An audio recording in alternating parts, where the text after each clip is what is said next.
Iran Israel സംഘർഷം രൂക്ഷമായതോടെ ഇറാനിലെ ഇന്ത്യക്കാരെ ഒഴിപ്പിക്കുന്ന നടപടികൾ വേഗത്തിലാക്കുകയാണ് ഇന്ത്യ.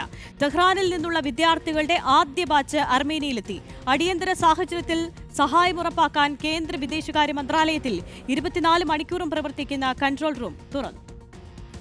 ഇറാനിലെ തെഹ്റാൻ കേന്ദ്രീകരിച്ച് ഇസ്രായേൽ ആക്രമണം ശക്തമായ സാഹചര്യത്തിൽ എല്ലാ ഇന്ത്യക്കാരും തെഹ്റാൻ വിടണമെന്നാണ് കേന്ദ്ര സർക്കാരിന്റെ നിർദ്ദേശം.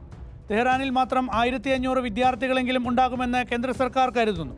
വിദ്യാർത്ഥികളല്ലാത്തവരുമുണ്ട്. തെഹ്റാനിൽ നിന്നുള്ള ഒഴിപ്പിക്കൽ നടപടിക്കായി ഇന്ത്യൻ എംബസി വാഹന സൗകര്യം ഒരുക്കിയിട്ടുണ്ട്. അത് പ്രയോജനപ്പെടുത്തിയോ സ്വന്തം നിലയ്ക്കോ എല്ലാവരും തെഹ്റാൻ വിടണം. ഇറാനിൽ തന്നെയുള്ള സുരക്ഷിത കേന്ദ്രങ്ങളിലേക്ക് ആദ്യം മാറുക. അതിനുശേഷം അർമേനിയ അതിർത്തി വഴി ഇറാൻ വിടുക. നിലവിൽ അർമേനിയ അതിർത്തി വഴി മാത്രമാണ് രക്ഷാദൗത്യം.